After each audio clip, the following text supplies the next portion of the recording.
NBC 15 weather with Chief Meteorologist Alan Sealls, certified most accurate forecast by Weather Rate.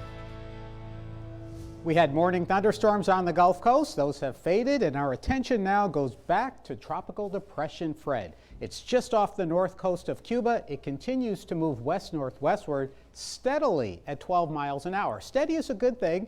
It limits the overall impact. But notice the multiple computer model projections. They don't really show much of a difference in the near term from what they've been showing, but look at the difference between these two models in distance 5 days away. What that means is some models move this system more quickly, others slow it down, and obviously they bring it a little bit too close to us. People constantly ask me, well, what are those models? Which one's better? Which one do we really need to know? And here's the answer.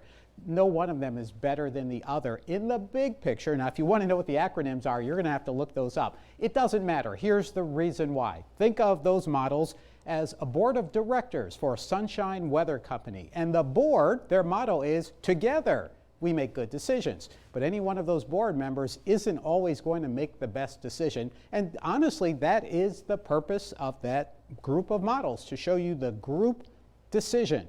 And from that, you kind of get most of the forecast cone. The winds projected in the next 2 days, still 35, 40 miles an hour, so it's not going to strengthen very quickly. But once it gets to the Florida Keys and into the Gulf, then it's going to strengthen back to a tropical storm. You'll notice by Sunday afternoon, winds projected at 50 miles an hour, somewhere between Tampa and Apalachicola. And then by Monday, it could be coming here or passing to our east. Still close enough that we must keep up with this forecast. Now, I showed you this model earlier, and watch it again, and what it shows is mostly rain across Florida going through the weekend. From Sunday afternoon, you see a circulation well west of Tampa, to Monday, you see the circulation not too far from our beaches. But that shouldn't scare you. It should make you aware, but here's why it shouldn't scare you. When you look at the average forecast error 4 days away, it's still 170 miles in any direction. So it's not to say it will come directly here, but it is to say it's going to be close enough we have to watch. Also, that wind speed projection of 50 miles an hour, it could be 60, it could be 40, it can be plus or minus, and this is why we literally track all these systems day by day.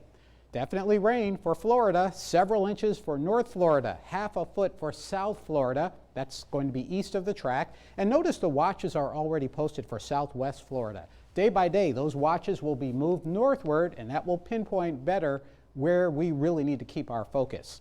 In the central Atlantic, still looking at that invest, the other disturbance with a 70% chance of developing into a tropical system.